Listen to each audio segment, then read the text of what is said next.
Good evening, everyone, and welcome.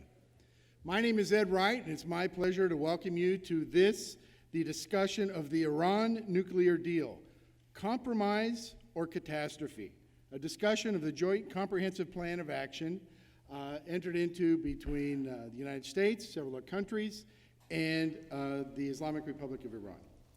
Joining me tonight as moderator is Dean Joaquin Ruiz, and it's our pleasure to welcome you, and we want to welcome all of those who are joining us at satellite places across this campus and that are joining us via live stream courtesy of Arizona Public Media.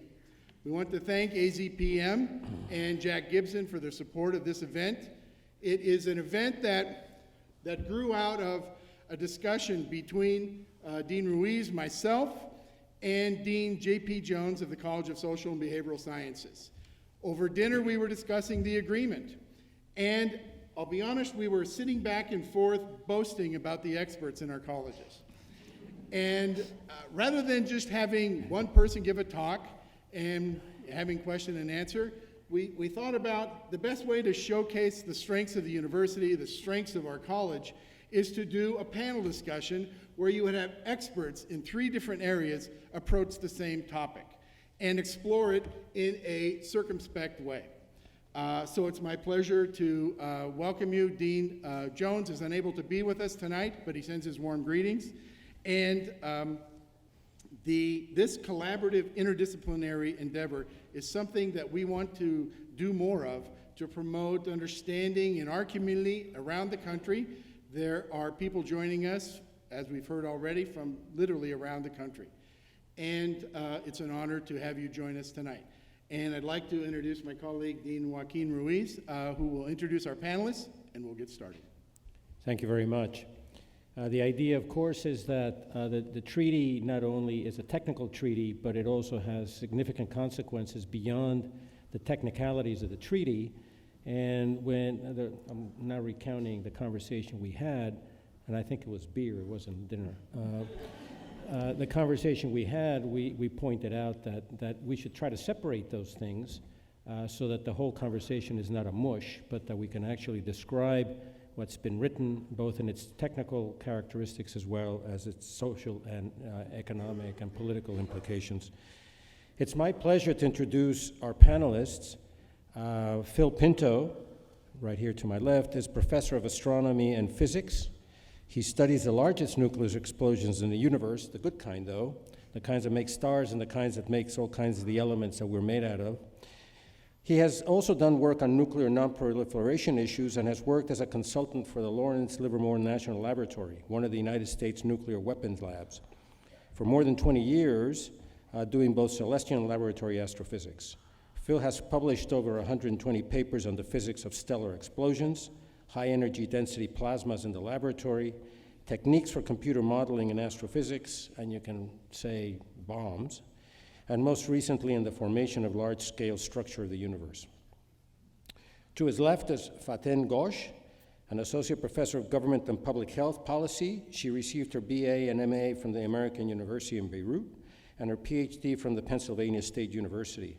Her research and teaching interests focus on the interaction of adversaries, be they conflictual or cooperative. In particular, she has been interested in how such actors handle their disagreements. A common theme running throughout her interests is the importance of the choice of strategy that is picked by the adversaries to manage their conflicts and how such strategies and policies are implemented, particularly in the post-conflict setting. Her articles have appeared in the British Journal of Political Science, Conflict Management and Peace Science, International Journal of Human Rights, International Negotiation, International Studies Quarterly, as well as Middle East Journal. And to her left is Asher Susser, is a Stein Professor of Modern Israel Studies in the Center for Judaic Studies here at the University of Arizona. He's also Professor Emeritus of Middle Eastern History and the Stanley and Eileen Gold Senior Fellow at the Moshe Dayan Center for Middle Eastern Studies at Tel Aviv University. He was the director of the center for 12 years and taught for over 30 years in Tel Aviv's Department of Middle Eastern History. He has been a Fulbright Fellow and a visiting professor at Cornell University, the University of Chicago, and Brandeis University. An internationally acclaimed scholar, Asher is the author or editor of scores of scholarly articles and many important books on Middle East politics. We're lucky to have the 3 of you here. Thank you so much. The way it's going to work is I think each one of you will give an opening statement, about 5 minutes, on what you feel is important from your vantage point on the issue, and then there'll be some questions following that. Phil? All right, well, welcome. Since 1968, 191 countries have signed the Treaty on the Non-Proliferation of Nuclear Weapons, the NPT. And the idea expressed in the NPT is that it's possible for a country to have peaceful nuclear power, and at the same time for other countries to be able to detect, if not avert, a breakout from that peaceful nuclear power to military uses before those military uses actually come to pass. And in fact, the NPT guarantees, and I quote, that the inalienable right of all the parties to the treaty to develop research, production, and use of nuclear energy for peaceful purposes without discrimination. Now, since the revolution in '79, Iran has not always lived up to its commitments under the NPT, and today Iran is what the arms control community would call a nuclear threshold state, a country with the ability to produce a nuclear weapon relatively quickly, but which has not done so yet. Now, it's important to recognize that the International Program of Non-Proliferation Safeguards, as embodied in the NPT, is not about denying nuclear weapons to nations. It's about buying time to find other solutions. In the present context, it's about buying time to convince a threshold state that the benefits of remaining nuclear-free outweigh any benefits of acquiring nuclear weapons. So a country is likely to pursue the production of one of two isotopes when making its first nuclear weapon, uranium-235 and plutonium-239. Uranium occurs naturally, but uranium-235 is only 0.7% of natural uranium. Almost all the rest is uranium-238, which interferes with the chain reactions that you need in a reactor or a bomb. And so to get around the problem of that interference, most commercial reactors use uranium in which the concentration of uranium-235 has been enriched to between 3 and 5%. But to build a bomb, you have to enrich the uranium to U-235 content of more than 80%. And today this enrichment is usually done with a device called a gas centrifuge, but each gas centrifuge only produces a very small enrichment. And so you need to link thousands of them together to get a practical enrichment capability. And so producing even a very small amount of enriched uranium implies building a large facility that uses a lot of electric power, and experience has shown they're pretty hard to hide. Now, uranium enrichment poses 3 proliferation problems. First, the same centrifuges can be arranged to produce either low enrichment reactor fuel or high enrichment bomb material. And so having the capability to make low enrichment reactor fuel necessarily means that you have the capability to create bomb-grade material. Second, a commercial power reactor requires tons of low enriched uranium for operation every year. Well, a country's first bomb can require as little as 15 kilograms of highly enriched uranium. So this means that diverting even a very small fraction of an enrichment plant's capability can easily produce enough material for a bomb in a relatively short time. And third, once you've made enough low enriched uranium for reactors, you've actually done most of the work in getting it all the way to high enriched uranium. So having a stockpile of low enriched uranium fuel lying around means you've actually got a really strong head start if you wanted to make high enrichment fuel starting from that material. The other element a nation can pursue to make a bomb is plutonium. One needs even less plutonium to make a bomb, about 7 kilograms. That's about the size of an orange. Plutonium doesn't occur naturally. It must be made, and it's made by irradiating uranium-238 in a nuclear reactor and then chemically separating the plutonium from the other elements of the spent fuel. And so how does the agreement with Iran deal with these issues? It puts limits on the number and types of centrifuges Iran may have for the next 15 years. Iran will have to remove 13,000 currently operating centrifuges. One of its 2 enrichment facilities at Fordo will be converted to a research establishment which will do no uranium enrichment. The other at Natanz will be limited to operating only 5,060 devices and to making at most 3 2/3% enriched uranium, low enrichment. The agreement provides for monitoring, inspections, and accounting of the entire nuclear fuel chain from mines through centrifuges to spent nuclear fuel. The total inventory of low enriched uranium in Iran will be reduced from 12,000 kilograms to 300 kilograms. That's about 1/6 of the amount you'd need to make a single nuclear weapon. Iran will not have any high-enriched uranium stockpile at all. And Iran's 3 nuclear reactors will only use fuel supplied by other countries as prefabricated fuel loads, and all spent fuel will be removed to another country for reprocessing. So all of this will be continually monitored by more than 100 inspectors from the International Atomic Energy Agency, the IAEA, and they will reside in Iran and have facilities at the various nuclear sites. So in these ways, the Iran agreement buys time by blocking all access to plutonium and lengthening the time it takes to obtain 15 kilograms of Bob-grade material to more than 1 year. Now, discussions of nuclear proliferation use the term breakout in a technical way. What it means is the time when a nation has acquired enough material, enough weapons-grade material to build a single bomb. But having the material is not enough. You have to build the bomb, right? And building that bomb is not a trivial task, right? It would take several months at least to build a weapon, even if you had all the material you needed to do so in hand. And the success of that weapon, or that trial test, can only be judged by exploding the device. Right? An explosion is easy to detect even from very far outside Iran. Right? We have a global network of seismic detectors around the world, among other methods. And Iran has agreed not to engage in a variety of activities and technologies which are used in nuclear explosives in their development, but the problem is that these don't have to occur at industrial scale. Right? They're laboratory kinds of things or small facility sorts of things. And so sometimes detecting them can be rather difficult. And so that's why most non-proliferation efforts center on access to the first step, to actually creating the material you need to build the bomb. And the Iran achievement is no different. It does provide for IAEA monitoring and inspections of suspected activities that might be related to bombs, and for monitoring international purchases of related technologies and materials. And next, there's a big difference between a first explosive device and a deployable weapon. A weapon must be light and compact enough to fit on an available delivery system. It must be rugged enough to survive the rigors of delivery, launch on a missile, for example. And it must be reliable enough that a nation can have some reasonable confidence that it'll work. And so designing a reliable and deliverable weapon is far more difficult than simply creating that first explosion. And it requires data and experience which can only be obtained by nuclear testing. So if a nation wishes to use a nuclear weapon as an instrument of coercion, or even just as a credible deterrent, they also have to advertise, right? They must test the weaponized system in a way which is obvious to the world. So in short, the time for Iran to obtain a deployable nuclear capability is the breakout time, then at least several more months to develop a first weapon, and then at least several years more to develop a deployable weapons system.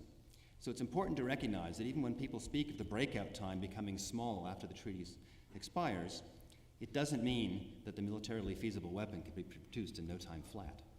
There's a considerable lag that has to occur. And does the agreement prohibit all nuclear activities in Iran? No. It would be illegal to do so, since Iran is a signatory to the Nuclear Non-Proliferation Treaty. If Iran is willing to cooperate with the International Safeguards Program, there's no reason to do so.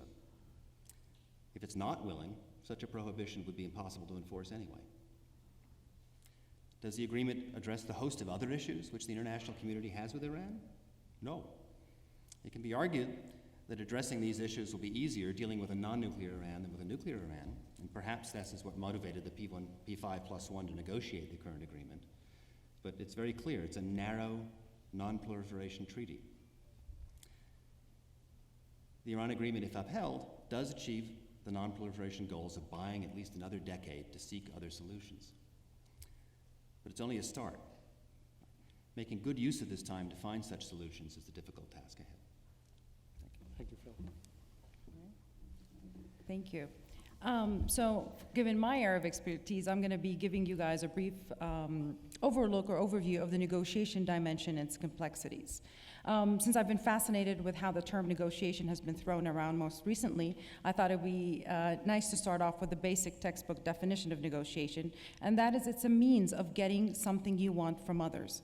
In essence, it is simply a form of communication designed to reach an agreement when two or more actors have some interests that are shared and others that are opposed. Very few actors are willing to accept decisions that are dictated to them by someone else and would rather participate in the decision-making. So more importantly, for an agreement to be signed, each side must have something to gain. Otherwise, why would you sign an agreement? That being said, negotiations are difficult, even more difficult when you have multiple actors who you have to take into consideration not only the preferences of those actors, but the preferences of the constituencies of each of those actors. Before I talk about the specificities of the negotiations, I would briefly like to mention that the world has bought into this agreement, with the exception of 1 or 2 nations. That is, over 100 nations have already backed this agreement and believe that the deal would ensure that Iran's program is peaceful in nature and that it would curb the acquisition of a nuclear weapon. Now, having a debate about this agreement is very healthy and important for our democracy.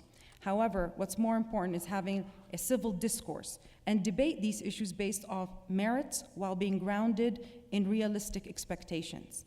The whole world's watching, and our credibility and diplomatic leverage in future negotiations, not just with Iran, but with other actors across a whole slew of different issues, is on the line. Now, before any negotiations occur, whether you're negotiating with your spouse or whether you're negotiating a deal with Iran, each side must determine what its preferences are. In doing this, one must decide what they ultimately want, but they also must decide what they're willing to give up in order to achieve their main goal and preferences. So in essence, in any negotiations, there are always trade-offs that need to be assessed. So what were the preferences or goals for the actors involved in this agreement, and did they achieve it? Now, before we start, we need to set the stage. For those that are not aware, this Iran nuclear agreement that was signed on July 14 was actually the 3rd and supposedly final agreement negotiated between Iran, US, Russia, China, Germany, France, UK, and the representative of the EU, i.e. the representative of the 28 European states. Now, the first agreement that doesn't get much attention was signed on November 24, 2013. Now, in 2012, it was verified that Iran had made technical progress on a number of areas. And according to the intelligence community back then, Iran had the scientific, technical, and industrial capacity to eventually produce nuclear weapons if it desired. This was the reality that the United States administration had found itself when the negotiations began. And that was the starting point of the negotiations. Of course, we would have preferred that was not the case, but we were placed in a difficult situation of what to do next. The US and other nations recognized that the sanctions had not deterred Iran from moving forward on its nuclear capability. And so they needed to do more to ensure the nature of Iran's nuclear program remained peaceful. So when President Rouhani was elected in June 2013 and offered to be more transparent, negotiators realized that this was a great opportunity that should not be missed. So the first agreement that I mentioned it was called the Joint Plan of Action, laid out the specific steps to be taken by each side.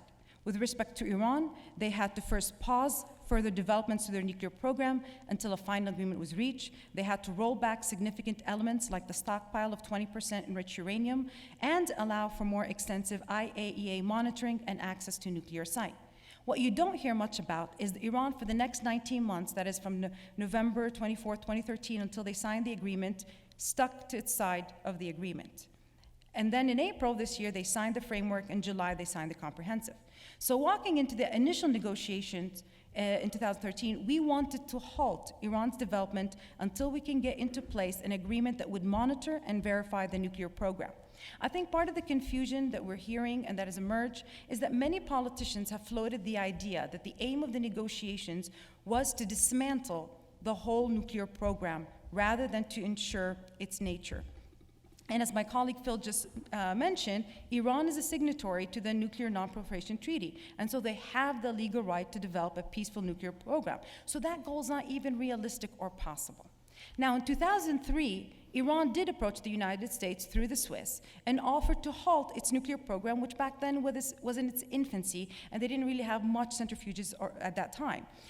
They also offered to sever support to Hamas and Hezbollah.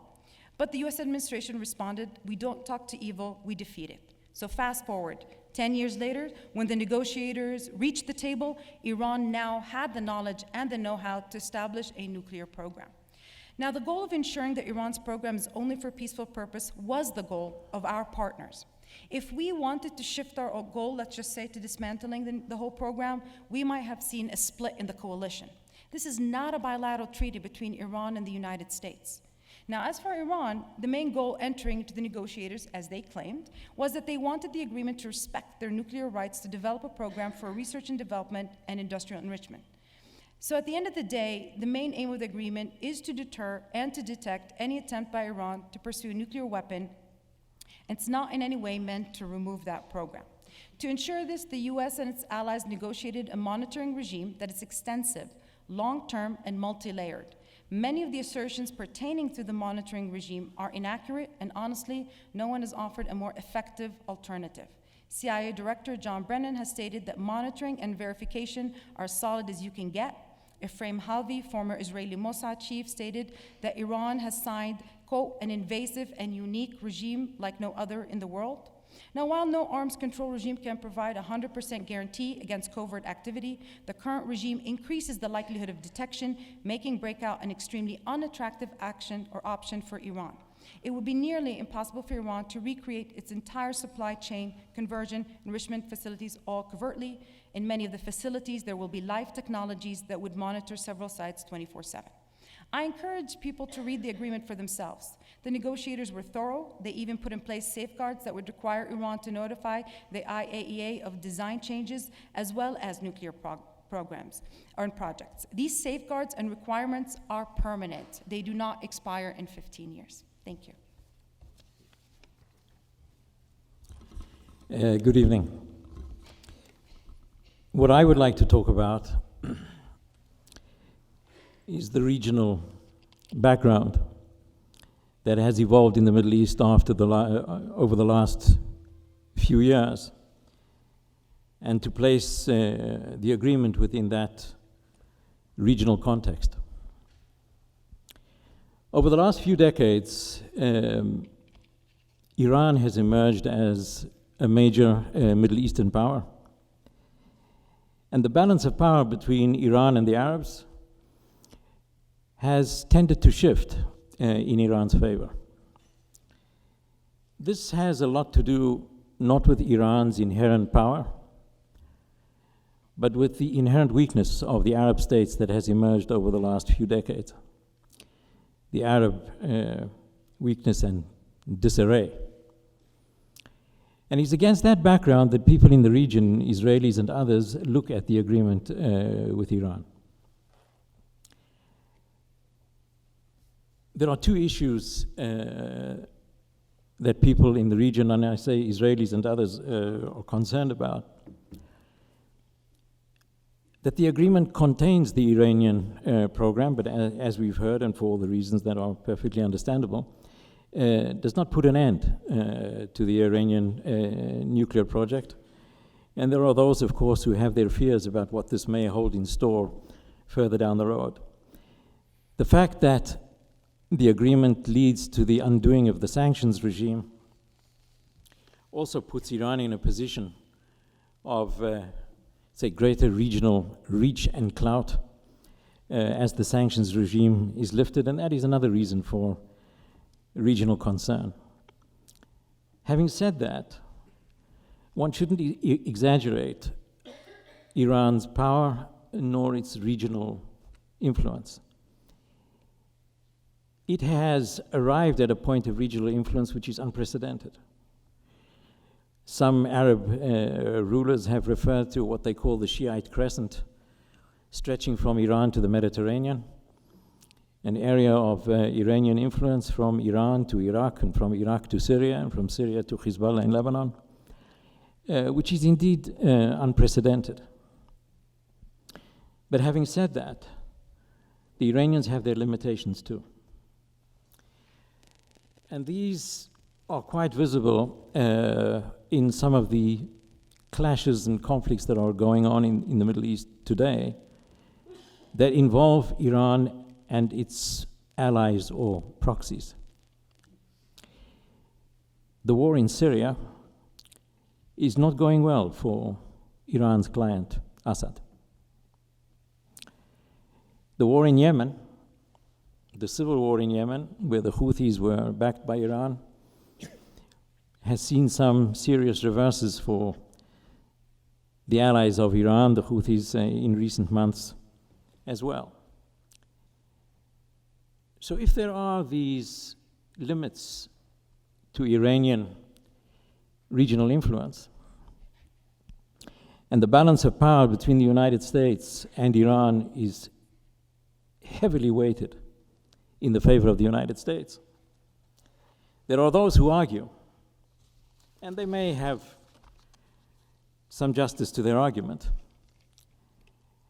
that the United States could have negotiated a better deal.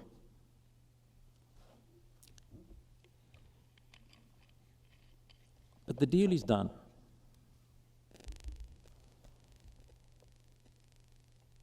And the time has come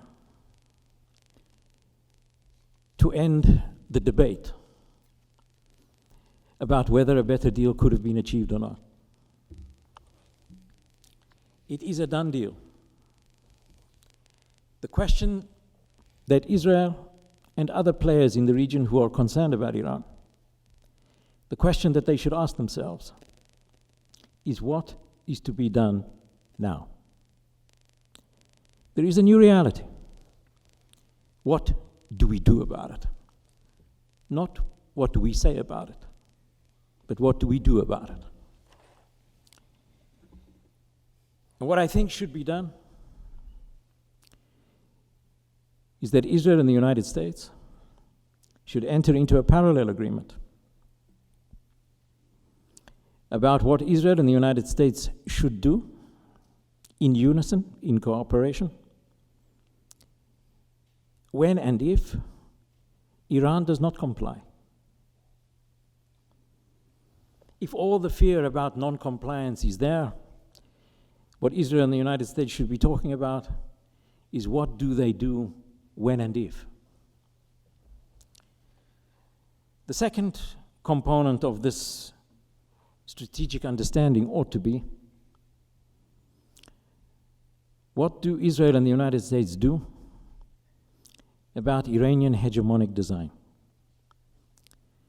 What do they do if and when the Iranians use their windfall of sanctions relief to support Hezbollah and other organizations involved in the war with Israel or against US interests? And my last comment, and I will close my remarks with that, Israel's place in the region is changing. The Middle East, in which Israel was isolated versus the rest of the Arabs, is no longer the reality. The deep sectarian division between Sunnis and Shias, with Iran and the Arabs on two sides of the equation, Israel has Arab allies. Countries in the region that have common cause and common interest with Israel. Therefore, the understanding that I think Israel and the United States should seek to achieve is one that some Arab states may not be party to publicly, but could acquiesce in as a means of stabilizing the region and keeping Iran from having too much of a regional influence as it would be in the eyes of the Israelis and these other Arab players. Thank you. Well, okay. We'll start with Phil with a quick question, going back to the technical parts of the agreement, and going back to the issue of a concern that Iran may decide to basically go again and do stuff that is not right. Where would you worry that Iran would start doing stuff that is against the treaty that then would move into some issue like we've been discussing, that there would be an action against that? What do you think is the weakest part of the agreement? I think the agreement is actually pretty strong, and you have to ask yourself, why would Iran have engaged in an unprecedented level of intrusiveness? No sovereign nation has ever allowed itself this level of intrusion, save or under military defeat, right? The only time the IAEA has had this level of access was in Iraq after the first Gulf War. And so that bears remembering in that. That said, again, the nuclear safeguards, the nonproliferation world has a lot of experience in these kinds of matters, and this notion of going after the fuel chain, where you have to build big plants and do big things that are easily monitored, and the IAEA has a lot of experience, is pretty sound. The parts, if I had to worry about something, I'd worry about clandestine development of technology that could be used for a bomb very quickly. So, for example, trying to actually build a bomb without the one little piece, and then you could very quickly rush after that if you did that. Now, I don't think they actually have the technology to do that very effectively. That's a very hard thing still to do. Maybe, yes, you could make a first bomb, but not a weapon. But I guess if I had to pick those small, more difficult to monitor aspects like developing multi-point detonation systems for the chemical explosives in a bomb, or initiators to produce a pulse of neutrons which actually trigger the chain reaction itself, or things like that you can do in a laboratory, or at least a munitions, small munitions facility would be the places I would look. Thank you. I would just suggest to all of you, if you want to see, I think, the kind of bomb that Phil is talking about, just go to Pima Air Museum, and they have a facsimile of the first bomb that was made by the U.S., and it's the size of a Volkswagen, so they're hard to make small. I would like to open it up. We have three people who are recognized as international experts in their field, who in nuclear physics, atomic energy, in diplomacy, and in the Middle East, Asher, who is in the past advised Israeli prime ministers, Jordanian kings. These people are world-class scholars in their field. We had last night a debate on TV. Okay, you knew I was going there. You knew I was going there. Several of the people on that panel said, day one, not several, a couple of them said, day one, my presidency, I ripped this deal in shreds. What happens from each of you in that case? Do you want to be around if they rip that? That's the part I'm worried about from you. Well, exactly. I think ripping the deal up means there are fewer constraints, fewer checks. Right? As I say, the whole point is to buy time. So you lose that buying of time. You lose a decade. Mm-hmm. You also lose the cooperation of all those people you spent that much time sitting at a table negotiating with, both on your side and on the Iranian side. And what are you going to do then when the rest of the country thinks that you're not reliable? The rest of the world, rather, thinks you're not reliable on both sides? It just doesn't make sense to me. I can understand people who want to make further progress on the whole range of issues that Iran poses for the world, and it's a laudable goal. But this is a baby step. So I wouldn't be so concerned that this would be something I would want to rip up right away, but rather I'd want to forge ahead and, as Asher suggests, follow on and see what we can do in that extra 10 years to make a difference. Well, there are several things I think we tend to forget. Negotiations happen every single day among states, among actors in this international arena. And what you negotiate in one arena can impact what you negotiate in other arenas, but also it sends signals, credibility, commitment, your reputation.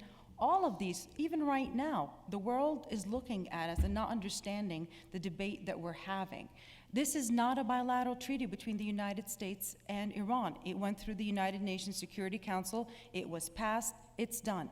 So let's just assume they rip it, which doesn't really mean that much, but let's just assume they rip it. So what you have done right now is you are no longer part of this agreement.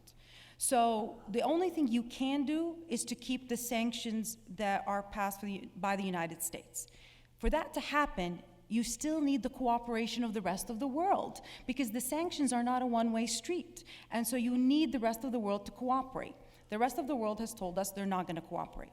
People tend to forget that the only time the sanctions had an effect was in 2010 when Russia and China signed on, and our European allies were willing to take a big economic hit. And so they're not going to continue. By July 28, the German economic minister was already there. They began to discussing with Iran a 10 billion euro deal. Italian foreign minister has already signed a memorandum of understanding. The French foreign minister has gone. The EU foreign minister has gone. So Swiss has already removed its sanctions. So the world has moved on. We're the only ones still talking about it. And I think that it's interesting that we're not looking at what the world's doing. And so I think the world's going to look at us and say, next time you negotiate with us, your credibility, they're going to up their demands next time, because they're going to ask more from us, because they're going to say, we now no longer trust that you abide by your word. If I just may add one comment. Iran has committed itself in this agreement twice. Never, ever to acquire or to develop a nuclear weapon. On page 1. Therefore, any step that goes against this commitment, which is very general, is non-compliance. If the United States rips up the agreement, what is to hold the Iranians to compliance? How will Iran be held to their commitment if the United States rips up this agreement? So I do not think that that would be a great idea. And I have my doubts if any elected president in the United States would really do that in office. But I think it would be an acceleration of a negative direction in Iran rather than otherwise.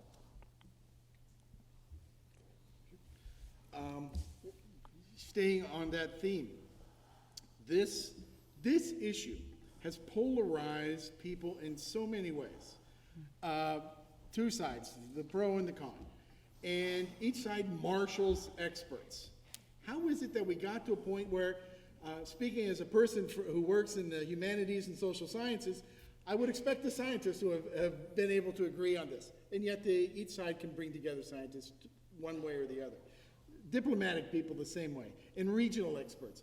How is it that we're at this impasse where, in this country anyway, we have this kind of polarity in the view of this deal?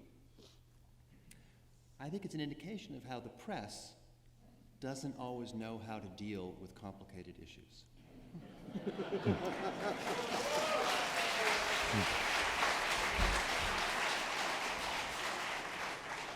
While there are some scientists that are marshaled on the anti-treaty side, they're very few, right? And the press seems to sometimes be excessively committed to making things look balanced, which in fact are not at all balanced. There are very few scientists that understand the stuff that don't say that this is a strong step at verification. It's not perfect, of course, but it's a strong step at improved verification and buying time.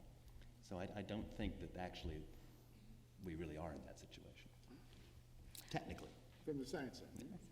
I think diplomatically, I think part of the problem is, as I mentioned, I think they're focusing on different goals, right? So from many perspectives of the people that are marching against it, they're still holding this agreement to an assumption that was never part of the negotiation, and that is dismantling the whole program. So when you're thinking it that way, absolutely, this is a bad agreement and didn't achieve any of that. But what is interesting is that they're not being pushed further by people interviewing them. Well, why did you even think that that was going to be part of the negotiations?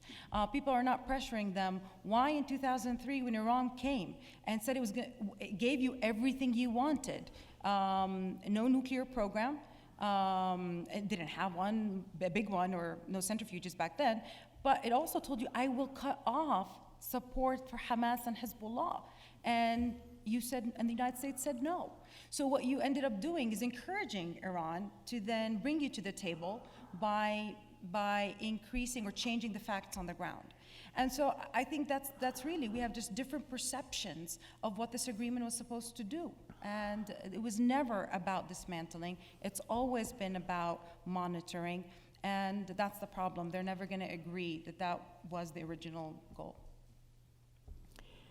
I'm not an expert on the United States, and I wouldn't want to comment on the polarization in the United States. But just to make an observation. Allow me to finish. To make an observation about Israel, not the United States. The debate in Israel is less polarized. The debate in Israel on this issue is less polarized. It is quite related to a realistic analysis. There are the pros and cons, there are the fors and the against. But it is somewhat less ideologically charged than I think it is here. That may surprise some people here, but that is how I understand the debate in my own country. If I could follow up. And yet, the Israeli Prime Minister comes to the United States, and the American president seems to want to tell Israel what's in its best interests. How do you square that circle? Well, first of all, there are some realities that we have to come to terms with, we the Israelis. The United States is more powerful than Israel. We are not equals. And therefore, I do not think it's either the place of the United States and certainly not the place of Israel to try and explain to the other what their best interests are. If we look at this in the manner in which most external strategic organizations in Israel at present, external I mean not part of the government, the attitude is a very matter-of-fact one. I think fairly represented in the comment made previously quoting the former head of the Mossad, Ephraim Halevi, which is at variance with the position taken by the Prime Minister. And the debate in Israel is not very heated. There is a very heated discussion between the Prime Minister and the President of the United States. But the debate in Israel is somewhat less heated than I feel it is here. And I think that the more you hear people who come from the Israeli security establishment, the more you hear people who are quite willing to come to terms with what has emerged, not because they trust Iran particularly, but because this is a reality. And let's see how the agreement is implemented. And therefore come to an understanding with the United States about compliance, not about what was, and not about what might have been, but rather to come to an understanding with the United States about how does one follow Iranian compliance. And then what do you do in practice, if and when they don't comply? But that is not an argument which stands against the agreement in and of itself, and accepts the agreement as a fact of life. Good or bad, one can argue, but that's spilt milk. It's now the agreement as a fact of life, which, by the way, in the Israeli scientific establishment, those who have spoken more or less, as Professor Pinto has. Yes. Very good. Faten, you've been saying some things here that sort of make me wonder if I want to just push you a little bit more.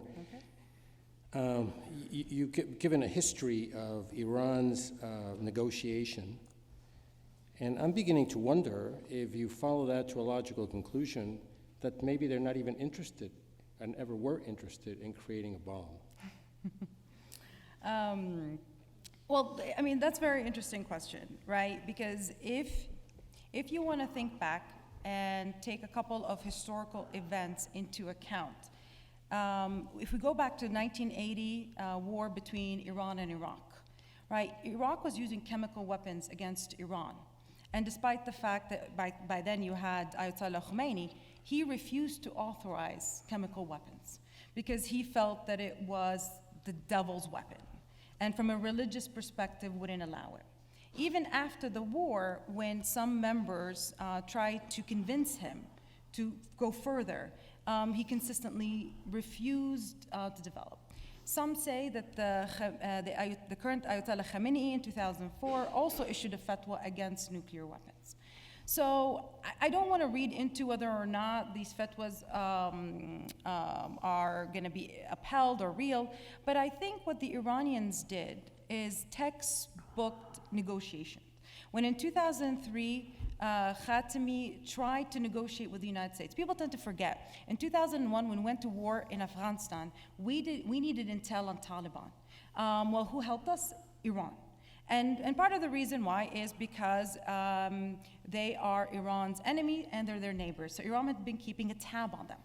And so Iran gave us that information on purpose because they wanted to get a relationship with the United States. And they were trying to show the United States we have a common enemy, and that is Al-Qaeda and Taliban.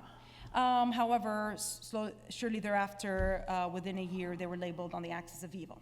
Nonetheless, in 2003, they still attempted to come to us and say, just drop regime change, all right?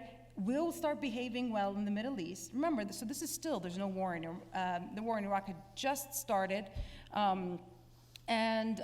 just drop regime change. That's really what they wanted, is drop this regime change, because by now we were in Iraq, troops in Afghanistan on both sides. And we said no.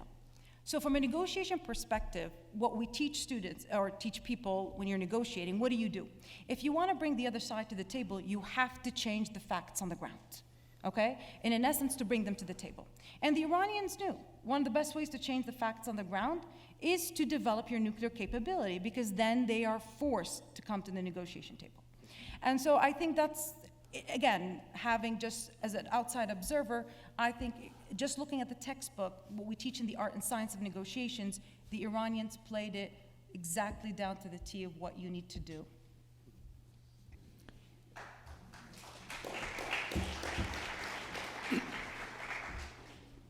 This deal it focuses solely on the nuclear issues. Yes. It doesn't address any of the regional issues or issues related to hostages, related to financing of nefarious activities in the region.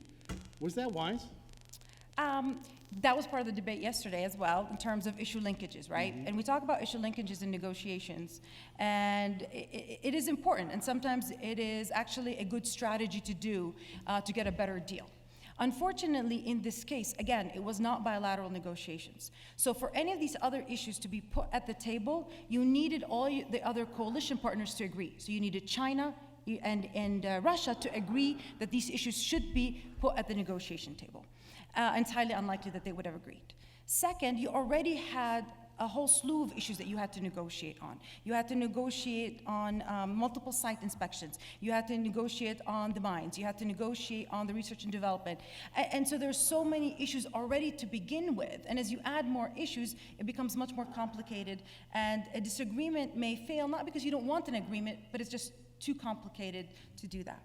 Another thing, if we really want to bring that up, foreign policy, well, what Iran's going to do, again, this is just me hypothesizing from a negotiation perspective, is then they'll want to put the foreign policy of our allies at the table, right? So then they may bring up issues, for example, like the fact that some of our allies have directly or indirectly given weapons to Al-Qaeda affiliated groups and like-minded groups in Syria.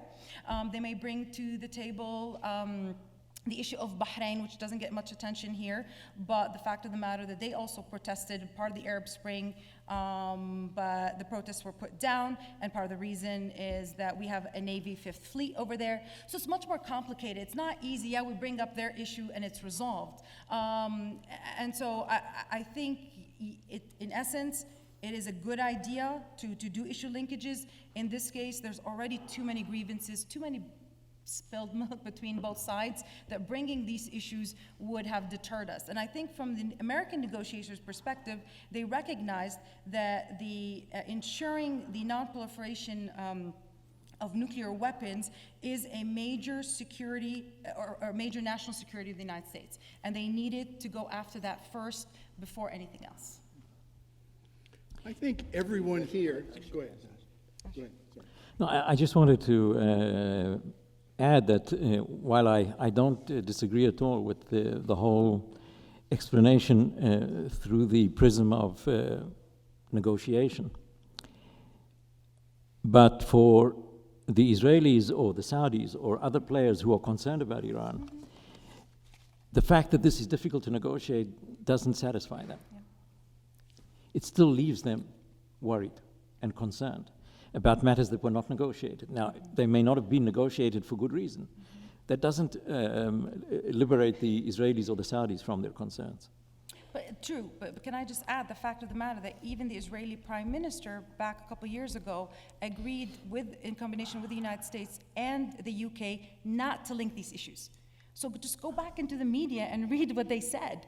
All of them said, let's delink it. So this was a conscious decision made by all parties involved, and probably because they went through these things themselves initially and found it was going to be too complicated. So absolutely, I agree with Asher that it does not satisfy the average maybe citizen, or does not satisfy some of the government officials, but I think that was a reality that we have to live with, that they could not at that point in time. Now what you hope for is in negotiations is that now you build a rapport with the Iranians, that maybe now you can call up and as a favor, why don't you release these hostages? But it doesn't help the level of rhetoric that's happening. And so that is going to complicate any American diplomat now attempting to get those hostages.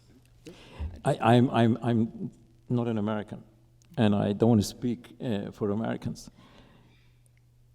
But I don't think the Americans can ask for the release of their hostages as a favor.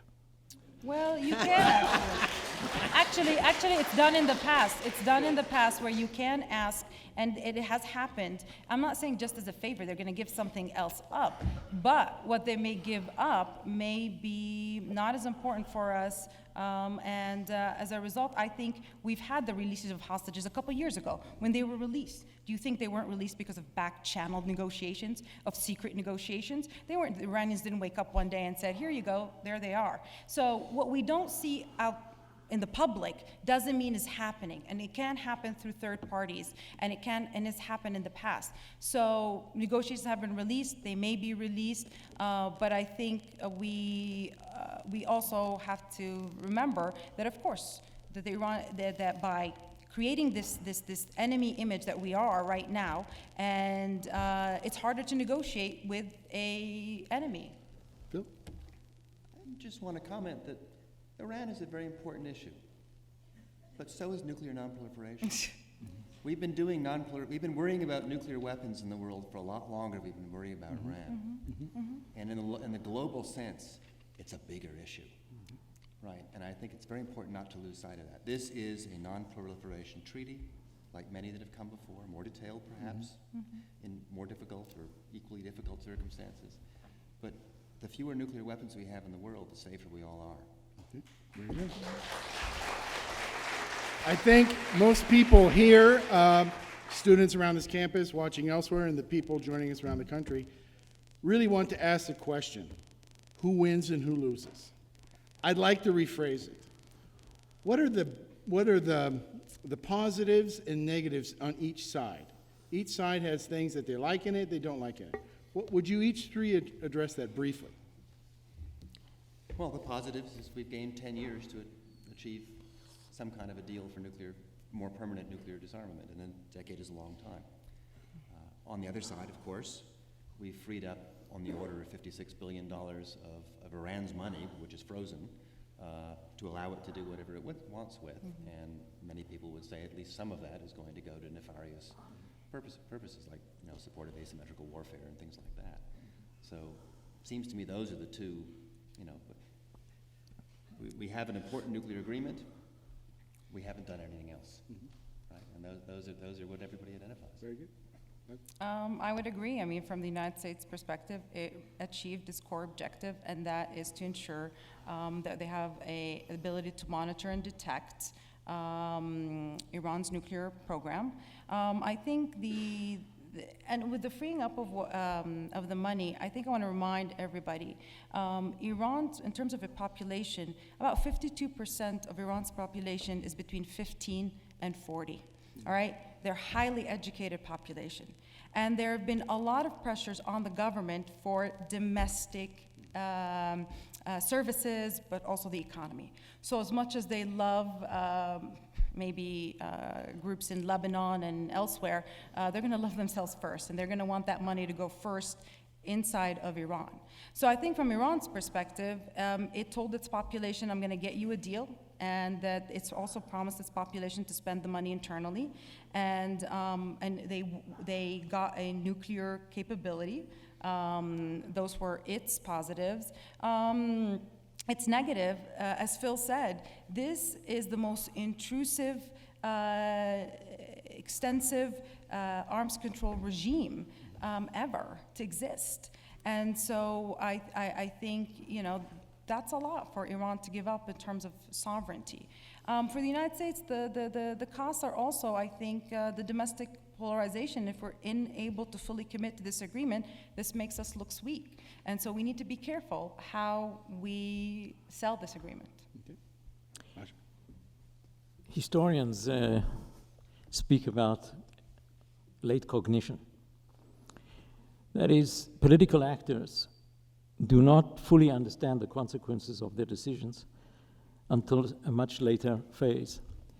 Not because of any intellectual failing, but simply because they're human. I think the jury is still out on this one. And the winners and losers will be decided when this agreement is either complied with or not. I think it's very difficult to make a decision on that at this point, but I will say one very, I think, important achievement of the agreement. We're talking about a postponement of 10 or 15 years in different components of the implementation. No military action by Israel or the United States could have achieved a postponement of 10 or 15 years. Maybe 2, maybe 3. And therefore, the fact that this is a real possibility may not be achieved, but is a real possibility, I think is a very positive point that we should not lose sight of. But at the end of the day, implementation and compliance will tell us who won and who lost. Okay. We have just a couple minutes left. I'd like you each to answer in 20 seconds or less, 30 seconds. What do we do now? What do we do now? Monitor compliance and start more negotiations for all the other things that we haven't done. And that's I defer to my more technical, my less technical and more important colleagues for the really hard work that has to be done. Okay. Again, I think really we need to move forward and start the implementation. This agreement was detailed. They have every step of the process, and so let's just start and see where we go from here. But as Phil and both Asher said, it doesn't mean we stop negotiations, but my advice would be do it in secret, because the public can't handle the negotiations.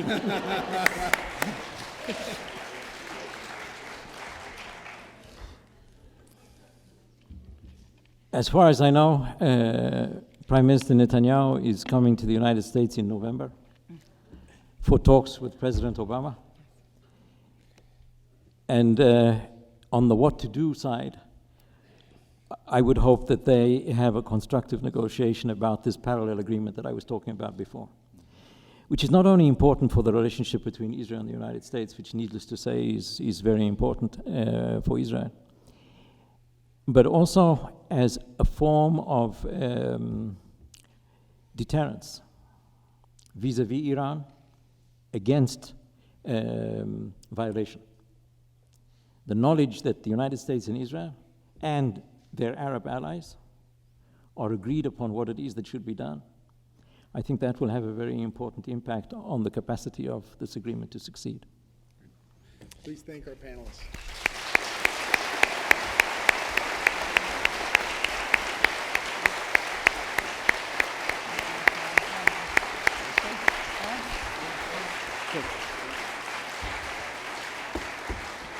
I also wish to thank the three of you. We had a little meeting a few weeks ago in my office, and it's so wonderful to sit down and listen to very bright people discuss a topic properly. I also wish to thank all of you for coming here today. Whenever we put one of these events, we're always delighted that we live in a place like Tucson where our community is so eager to understand and to be educated in all kinds of issues. So again, thank you very much, and good speed. Thank you. Do you know the motion now?